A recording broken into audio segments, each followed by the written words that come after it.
오늘의 하나님 말씀은 구약성경 시편 52편 6절부터 9절까지 봉독하겠습니다. 의인이 보고 두려워하며 또 저를 비웃어 말하기를 이 사람은 하나님으로 자기 힘을 삼지 아니하고 오직 그 재물의 풍부함을 의지하며 제 악으로 스스로 든든케 하던 자라 하리로다. 오직 나는 하나님의 집에 있는 푸른 감람나무 같으며 하나님의 인자하심을 영영히 의지하리로다. 주께서 이를 행하셨으므로 내가 영영히 주께 감사하고 주의 이름이 선함으로 주의 성도 앞에서 내가 주의 이름을 의지하리이다. 아멘. 코로나 바이러스 문제가 아직도 가라앉지 않고 있고 또 중국과 한국도 조금 있지만 일본에 큰 수해를 입고 있습니다. 빠른 시일 내에 모든 것이 정상화되고 회복되기를 여러분 매일 기도해 주시기를 부탁을 드립니다. 금년도 우리에게 주신 교회 성구를 여러분 이제 기억하시고 외우셨을 겁니다. 우리 다 함께 한번 외워봅시다. 부지런하여 게으르지 시작. 부지런하여 게으르지 말고 열심을 품고 주를 섬기라. 아멘.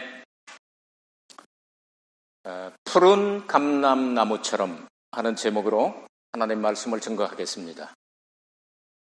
시편은 시의 가사로 되어 있기 때문에 성경 이렇게 읽다가 보면 한 텍스트 안에서 이렇게 해석을 해야 되는 경우도 있지만 노래의 가사 말이기 때문에 여기서는 감람나무가 어떤 나무인지를 잘 모릅니다. 간단하게 되어 있습니다. 그래서 노래 가사는 작자의 심정을 가지고 해석하면서 이것을 음미해야 될 필요가 있습니다. 그래야 그 뜻을 온전히 알 수 있다고 생각합니다.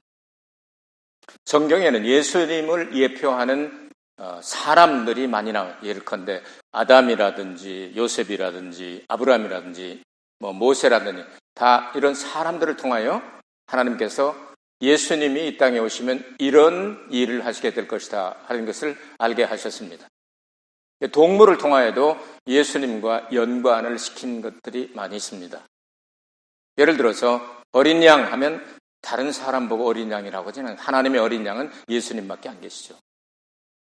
또한 식물 가운데도 그런 것들이 있습니다. 오늘 그래서 푸른 감람나무, 감람나무 같았으면 좋겠다. 이 감람나무는 박태선이가 아니고 예수님을 모형하는 그런 나무입니다. 그래서 이런 내용들을 생각하면서 함께 은혜를 구하기를 원합니다. 감람나무는 이스라엘의 3대 나무가 있는데 예수님과 어떤 연관이냐면 종교적인 특성을 나타나게 될 때 종교와 연결할 때 반드시 감람나무가 나옵니다. 무화과나무는 이스라엘 나라와 연관이 되어 있죠. 나라와 연관되기 때문에 나라를 이야기할 때는 무화과나무로 비유를 듭니다. 포도나무는 영적인 것을 나타내기 때문에 그 특성을 나타내기 때문에 영적인 이야기를 할 때는 바로 포도나무로 말씀합니다. 아버지는 농부가 되시고 예수님께서는 내가 참 포도나무다. 그리고 너희는 가지다. 영적으로 연결된 것을 말씀하죠. 성경에 나타난 이렇게 예수님을 상징하고 예수님을 예표하고 예수님의 모형이 될 만한 것들은 그 예수님에게서 끝나는 일도 있지만 예수님을 믿고 구원받고 예수님 안에 있는 우리하고도 연결이 되어 있는 게 상당히 많습니다. 이런 것들을 찾으면 우리는 은혜 받는 데 상당히 도움이 될 수가 있죠. 오늘 시편은 다윗이 기록을 했는데요. 이렇게 오늘 중심이 되는 구절이 8절인데요. 7절까지는 하나님을 의지하지 않고 제멋대로 교만하게 사는 사람들이 멸망할 것이다 하는 것을 노래하고 있고요. 8절과 9절에서는 그 사람들은 그렇게 살지 모르지만 너희들은 마음대로 해라. 네 팔자지.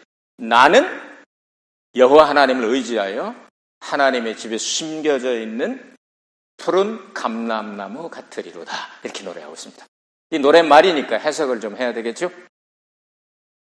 예수 그리스도께서 이 땅에 오실 때 푸른 감람나무가 되시기 위하여 어떠한 과정이 있었는가? 이사야는 이렇게 예언합니다. 이새 줄기에서 한 싹이 나며 그 뿌리에서 한 가지가 나서 결실할 것이다. 이세라고 하는 말은 이게 이렇게 아주 뛰어났다고 하는 뜻이죠. 초월했다, 가장 높다 하는 뜻이죠. 또 이것을 설명할 때 미가서 5장 2절에서는 예수께서 이 땅에 탄생할 때 베들레헴에서 탄생하셔야 되는데 그분의 근본은 상고요 태초다. 그 무엇보다도 먼저 계신 가장 높은 분이다. 이세라고 하는 이름 속에서 이세는 원래 그 양치는 목자 집안 아주 계급이 가장 낮은 그런 사람이었습니다. 그런데 이런 이름을 붙여놓고 거기서 다윗 왕조를 이루게 하시죠. 다윗을 낳고. 그런데 그 왕조가 여러분 무너졌습니다. 기원전 586년에 무너지고 바벨론으로 끌려가서 그들이 돌아와서 왕조를 일시적으로 회복하지만 그 제대로 되질 않았습니다. 성전 겨우 그냥 회복하고 그리고 말라기에서 마태 사이에 400년의 공백 기간이 있는데 마카비 운동이 있고 그리고 다윗 자손들이 세운 하수몬 왕조라고 잠깐 동안 있었지만 예수님 오실 때쯤 됐을 때까지 그 길게 가지를 못하고 많은 어려움을 당하다가 이제 헤롯이라고 하는 예수님과 이세 집안, 다윗 집안과 전혀 관계가 없는 이 사람이 일시적으로 이렇게 왕의 임명을 로마로부터 받아서 다스리고 있던 때에 예수님께서 이 땅에 오셨는데 다시 말하면 이세라고는 집안의 다윗 집안 왕조가 다 무너져서 다 없어져 버리고 다 잘라져 없어져 버리고 밑둥가리만 남은 그루터기밖에는 남지 않은 저건 다 말라 비틀어져 죽었다 생각했는데 거기서 줄기에서 한 싹이 나며 그 뿌리에서 한 가지가 나서 결실한다. 열매 맺고 승리하게 된다.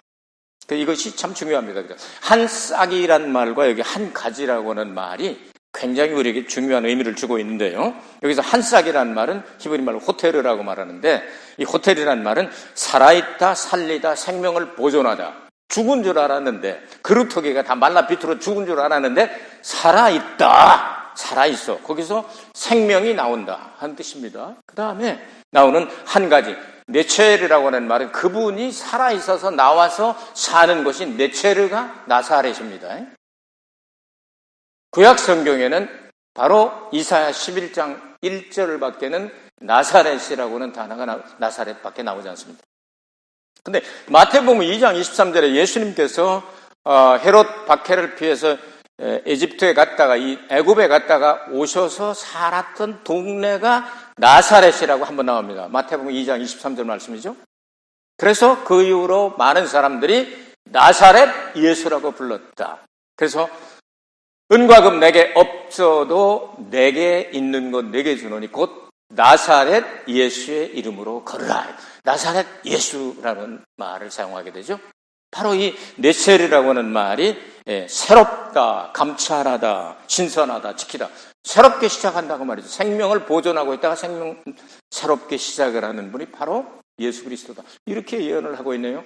이사야를 통해서. 이 말씀의 시제를 보면 이게 미래에 일어날 일인데 모두 다 과거형으로 기록되어 있습니다. 그러니까 이미 창세전에 다 결정적으로 끝난 사실이다. 그거 때가 돼서 발표하는 것뿐이지 이미 다 가지고 있었던 것, 이미 다 되어 있던 일이다.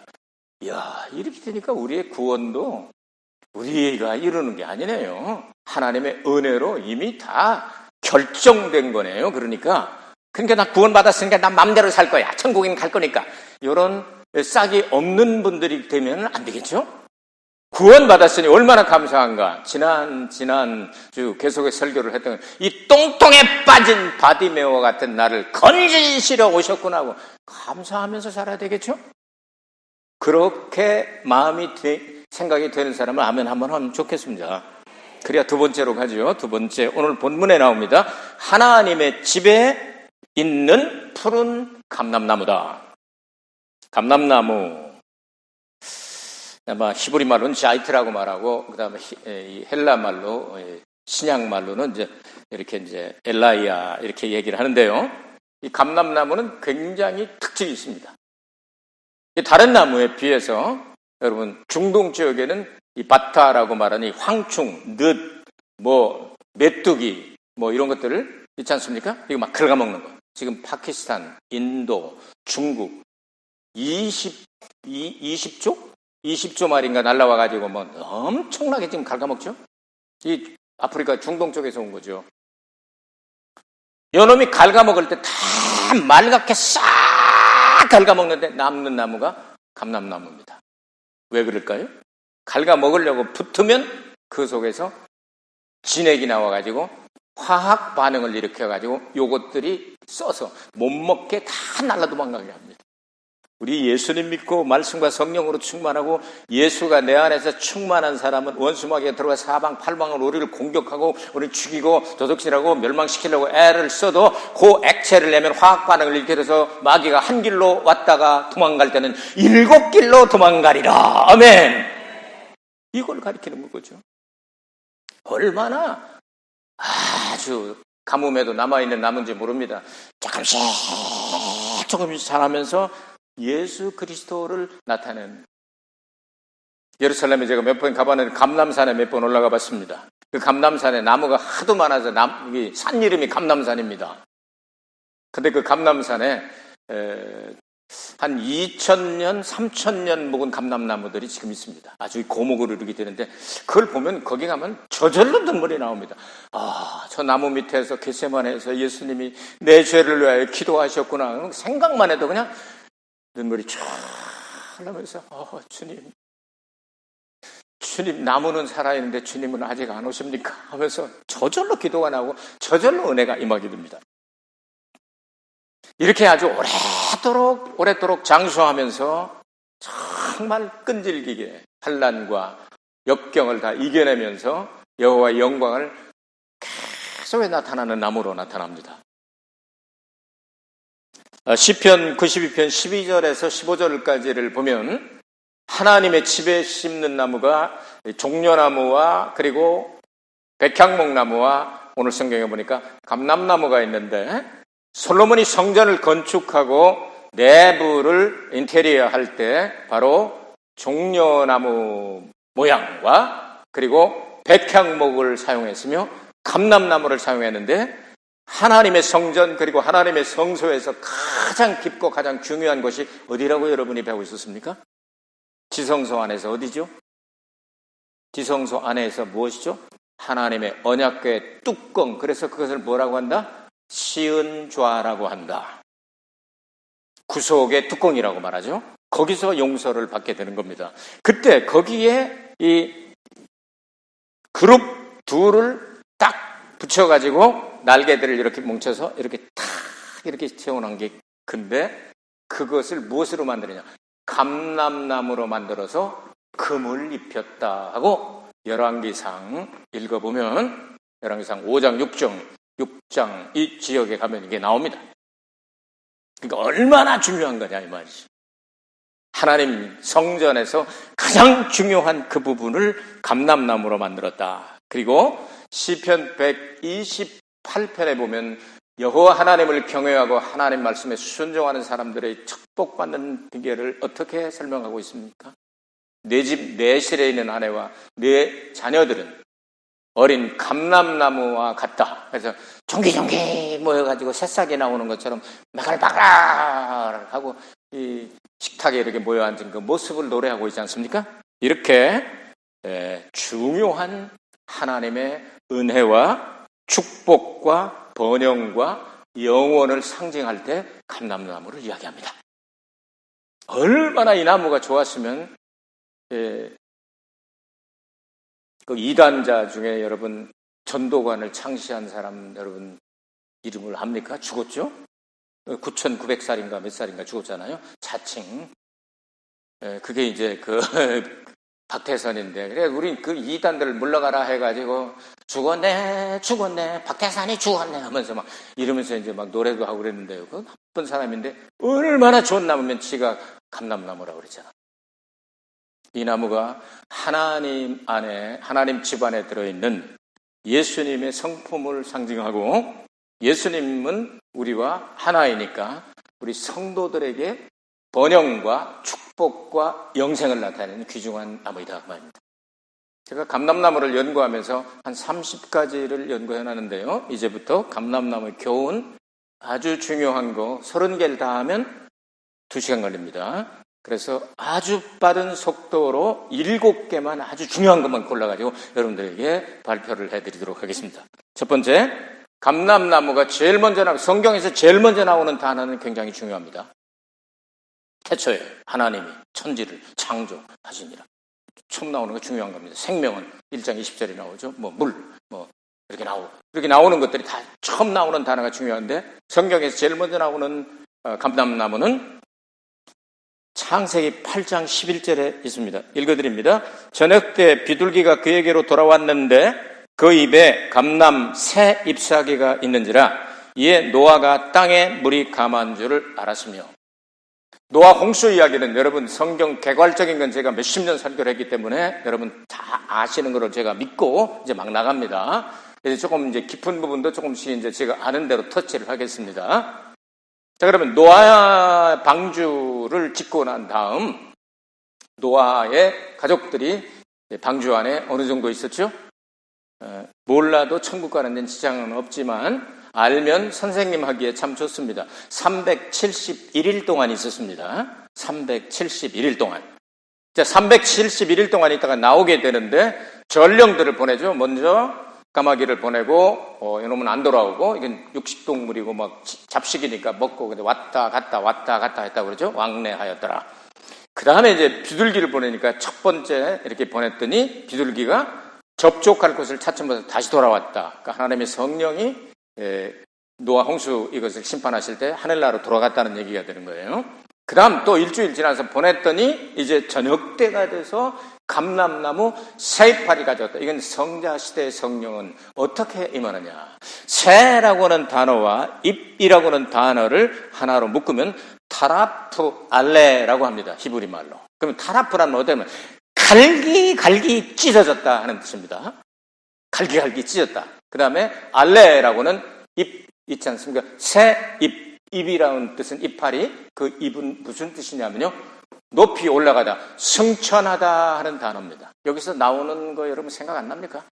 예수님이 어떻게 하실까? 이 땅에 오셔서 우리의 죄 때문에 갈기 십자가에서 고난당하시고 찢김을 당하여 죽으시고 장사되었다가 부활하시고 알레 이파리처럼 새 하늘나라로 승천하신다. 감람나무와 여러분 이 연관된 것을 찾으셨죠? 이렇게 중요합니다. 첫 번째로 나오는 성경의 감람나무가 예수님의 고난과 예수님의 부활과 승천을 말씀하고 있다 이 말입니다. 두 번째 이제 감람나무 중요한 것은 출애굽기로 갑니다. 출애굽기 27장 20절에 보면 너는 또 이스라엘 자손에게 명하여 감나무로 찧어낸 순결한 기름을 등불을 위하여 네개로 가져오게 하고 끊이지 말고 등불을 켜되 이렇게 말씀하고 있습니다. 성전 안에서 사용하는 모든 기름은 100% 감람나무 기름입니다. 그것도 순수한 아주 순결한 기름을 가지고 오사라. 그래서 여러분 올리브유를 살 때 이렇게 좋은 걸 보면 버진 오일이라고 돼 있죠. 버진이라고 돼 있죠. 그렇죠? 제일 먼저 짜가지고 아주 가장 순수한 100% 올리브. 이런 걸 잡수셔야 몸에 이익이 있습니다. 싸구려 잡수시면은 오히려 안 잡수는 것만 못합니다. 이런 기름을 가끔 누가 사다 주시면 저는 홀짝홀짝 잘 먹죠. 아주 잘 먹어요. 그래서 참 감사하다 기도하면서 먹는데요. 바로 이건 농담이고요. 버진 오일. 이것이 순결한 기름이다 이렇게 됐습니다. 성전 안에서 불 켜고 그다음에 등불 켜고 하는 거 전부 다 이 감람나무 기름인데요. 이 순결하다 하는 뜻이 여러분 지난번 삭개오 설교할 때 제가 설교를 한 것 같은데요. 순결하다 하는 뜻이 정결하다, 깨끗하다, 순결하다. 자크라고 말합니다. 우리 발음은 삭개오지만 영어로는 자키어스 그러잖아요. 자키어스. 그러니까 삭개오가 자키어스라고 이름을 붙인 건 만세 만대전에 되었다고 그래서 구원하러 거기를 가셨다고 여러분 설교 들으시지 않습니까? 지지난주. 아직 못 드신 분은 유튜브로 들어야 되겠죠? 들으시면서 끝나기 전에 이걸 눌러야 되겠어요? 이걸 눌러야 되겠어요? 그리고 이거는 퍼쳐야 돼 하고 어떻게 해야 돼? 공유를 해야 되겠죠. 별로 안 하시는가 봐. 몇 사람밖에 안 보더라고요. 보면서 이렇게 열심히들 안 보는구나. 부지런히 내가 연구해서 이렇게 발표하는데도 별로 안 하네 하는 생각이 드는데, 여러분 시간 되시면 들으시고 그리고 옮기시고 퍼날르시 복음이니까. 제가 하는 설교는 세상 얘기 별로 없습니다. 전부 성경입니다. 말씀이 영원하기 때문에. 그래서 여러분께서 이런 것을 공유했으면 참 좋겠습니다. 그러니까 이렇게 순수한 기름만이 하나님 앞에 드려진다. 그래서 예수님이 그와 같은 삶을 사셨으니 우리도 예수님 닮아가자. 아멘. 자, 이제 선지자 시대로 가겠습니다. 팍 뛰어가지고, 선지자 시대는 왕정 시대죠. 엘리사라고 하는 분이 계셨을 때 교장 선생님을 하고 있었는데, 그 신학생 가운데 하나가 졸업하기 전에 갑자기 죽게 됩니다. 그래서 마누라 남겨놓고 아들 둘을 남겨놨는데, 큰 놈, 둘째 아들 놈, 그리고 상급과 기업이 이 둘을 남겨놓고 죽었는데, 빚이 너무 많아가지고 모든 걸 다 정리해서 팔아버리고 이제 남은 것이 없어서 선생님을 찾아가가지고, 우리가 이런 지경입니다. 내 남편 잘 알지 않습니까? 전도사 딱지도 못 붙여보고 죽어버리시면 어떡합니까? 이제 어떻게 삽니까? 그랬더니 너희 집에 뭐 혹시 뭐 있는 거 없냐? 그랬더니 이 올리브 한 병 기름 조그만 거 하나 있습니다. 그래. 그걸로 이제 역사가 일어날 테니까 내가 시키는 대로 하라. 예, 어떡할 거야? 이웃에게 가서 그릇을 네가 빌릴 수 있을 만큼 다 빌려라. 예, 빌려다 놓고 거기다, 그 다음엔 어떡할까요? 거기다가 따라야지. 그러면 따라하니까 다 꽉 찼어요. 그릇 없냐? 했더니 아들들이 얘기합니다. 그릇 다 끝났습니다. 말씀과 성령은 같이 시작해서 같이 끝납니다.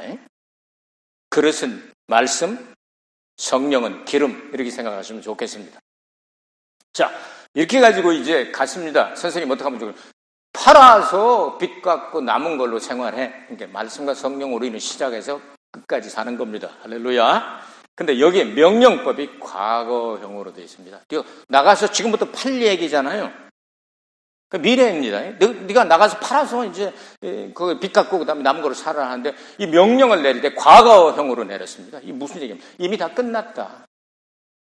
너 이럴 줄 알고 하나님이 다 이렇게 계획했으면 나한테 말씀하셔가지고 기름 이렇게 끊어지지 않는 기름이 쭉, 그 선생님 엘리야 얘기도 들었을 거 아니에요? 한 병 기름에 그 3년 6개월 동안 안 끊어지고 밀가루가 안 떨어지고, 그 얘기 다 들었잖아요, 선생님한테. 그러니까 야, 나는 그런 기적이 없나.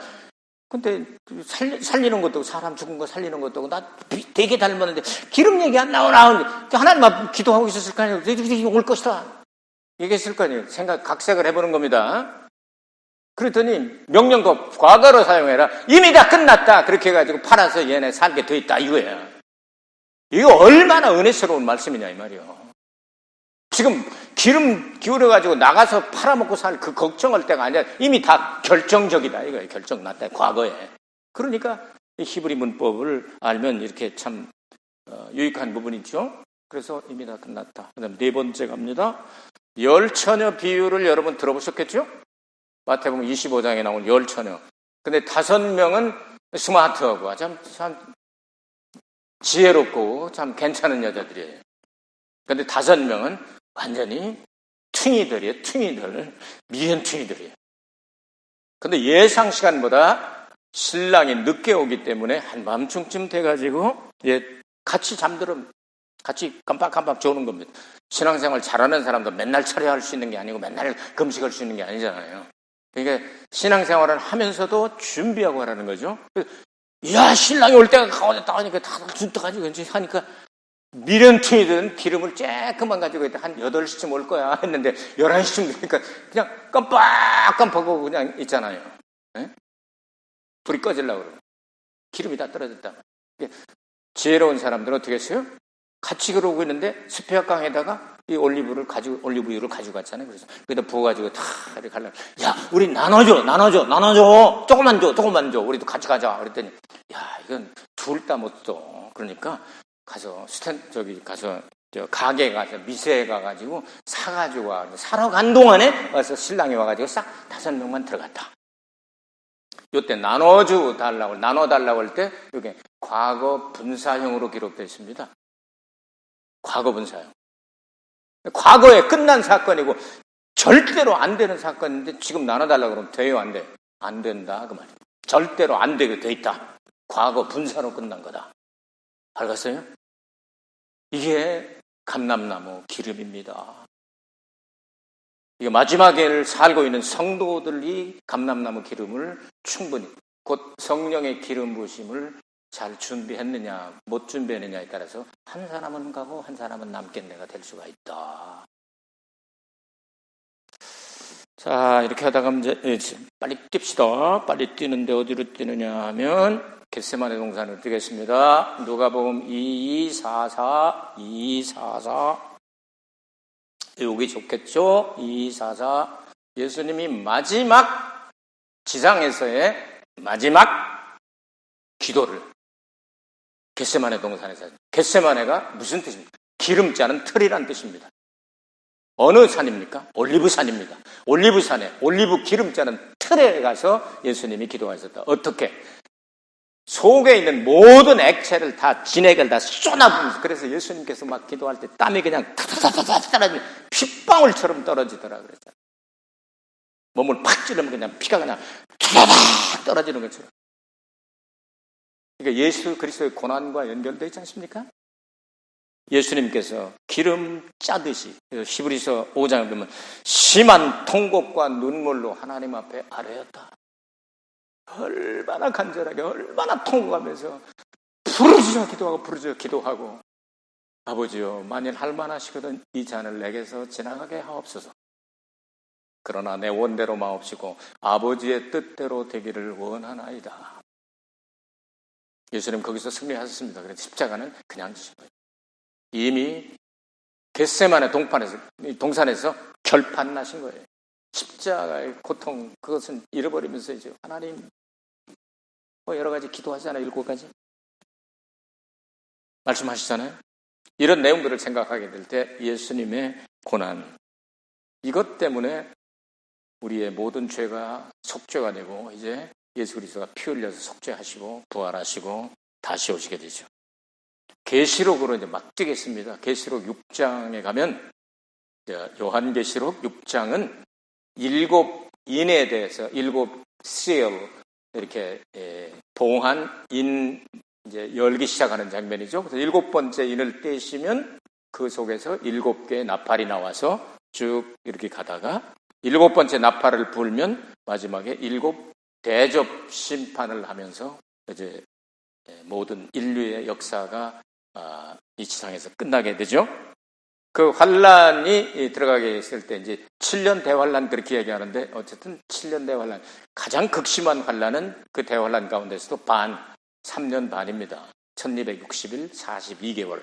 그러니까 재난과 이런 고난이 시작될 때쯤에서 인을 떼기 시작할 때 첫째 인 떼고 하얀 말 나오고, 둘째 인 떼고 빨간 말 나오고, 셋째 인 떼고 뭐 나오죠? 검은 말 나오고, 이제 뭐 이렇게 나오고, 네 번째 하면 청황색 나오고, 이렇게 쭉 나오게 되는데, 셋째 인을 떼면 검은 말 해가지고 사망이 오고 하여튼 이 나와가지고 싹 쓸어가잖아요. 모든 것들을 먹는 게 없을 정도로 그냥 다 이제 막 딱 쓸어가는 그런 시대가 다가오게 되는데, 이런 인들을 뗄 때 감람류와 포도주는 해하지 말라 이렇게 말씀을 했어요.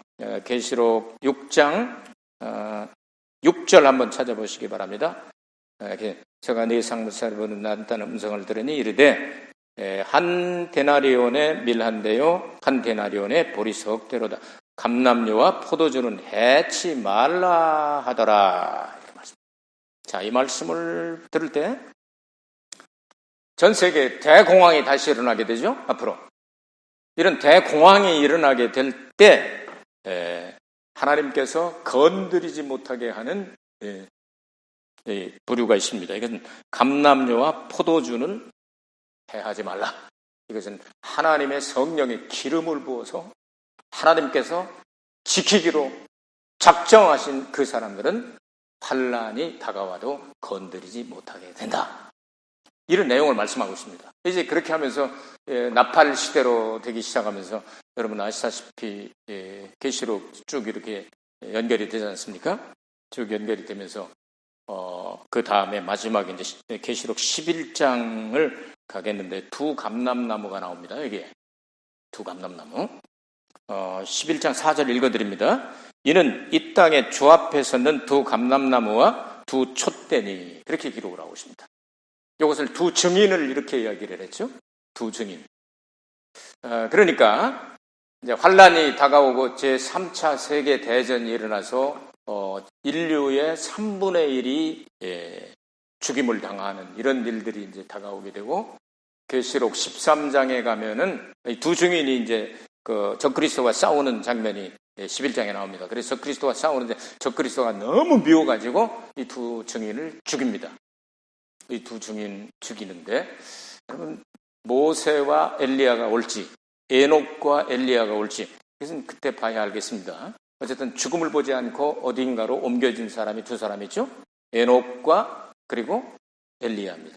그럼 이 둘이 올지 아니면 모세가 올지 그건 우리는 잘 몰라요. 하여튼 성경에 두 사람이 오는데 한번 생각해 보시기 바랍니다. 에녹과 엘리야가 왔다고 생각하면 에녹 같은 경우는 지금 수천, 5천 살도 넘었지 않겠어요? 이분들이 살아났다고 하면 유대인들이 얼마나 놀랄까? 그들이 증거하니까 맞아! 우리가 괜히 예수님 십자가에 못 박아 죽였나고 회개하고 돌아온 역사 일어나지 않겠어요? 그러니까 적그리스도가 자기 멋대로 다스리려고 하는데 막 회개하고 돌아가니까 죽인단 말이에요. 죽여서 3일 반 동안을 예루살렘에 시체를 그냥 놔둡니다. 장사 못 지내게. 전 세계에서 그냥 막 텔레비 방송하고 유튜브로 날르고 난리가 나겠죠? 그런데 3일 반쯤 되었을 때 하늘에서 하나님의 생기가 샥 오더니 누워있는 이 사람들 콧구멍으로 샥 들어갔더니 둘이가 거기 일어나더니 이리 올라오라 했더니 이들이 드디어 이제는 땅이 아니고 낙원이 아니고 이제는 드디어 하늘로 올라가게 됐는데 둘이 구름을 싹 타고 예수님 승천하신 것처럼 싹 올라가야 되죠. 이거는 나중에 우리가 공중에 휴거될 때에 모형이 될 수가 있겠죠.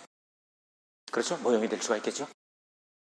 이렇게 해가지고 막 세상이 이렇게 되니까 계시록 13장에 되니까 그냥 적그리스도가 막 나와가지고 정말 13장에 보면 이제 666 마크를 막 쳐가지고 그거 없는 사람 매매도 못하게 하고 다 죽고 그런 일도 일어나지 않습니까? 그럼에도 불구하고 우리는 하나님을 선택한 백성들은 하늘에 있는 시온산에 여러분 어떻게 됩니까? 14장에 가가지고 14만 4천 명이 보좌 앞에 가서 막 찬양하고 이런 얘기가 나오잖아요.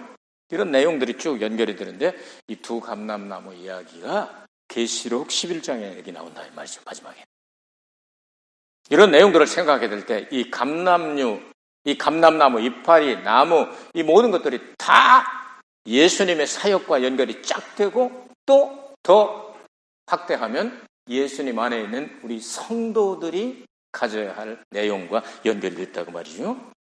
그 성령의 기름 부으심과 연결이 됐습니다. 그래서 이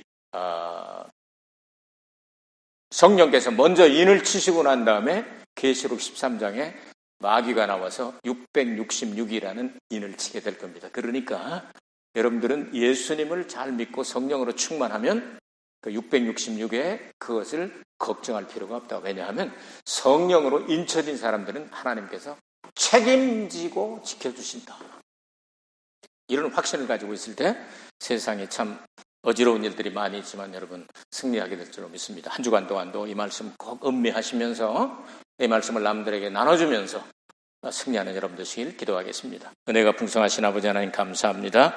하나님께서 오늘도 우리에게 허락하신 말씀을 통하여 감람나무처럼 하나님의 집에 있으며 다윗이 노래한 그 노래 가사가 우리의 노래 가사가 되게 하여 우리가 정말 영원 무궁토록 하나님의 집에서 흥왕하는 축복의 근원들이 되게 하여 주옵소서. 예수 그리스도 이름으로 간절히 축복하며 기도합니다. 아멘. 우리 하나님 앞에 감사 찬송 영광의 박수 올립시다. 하나님 감사합니다.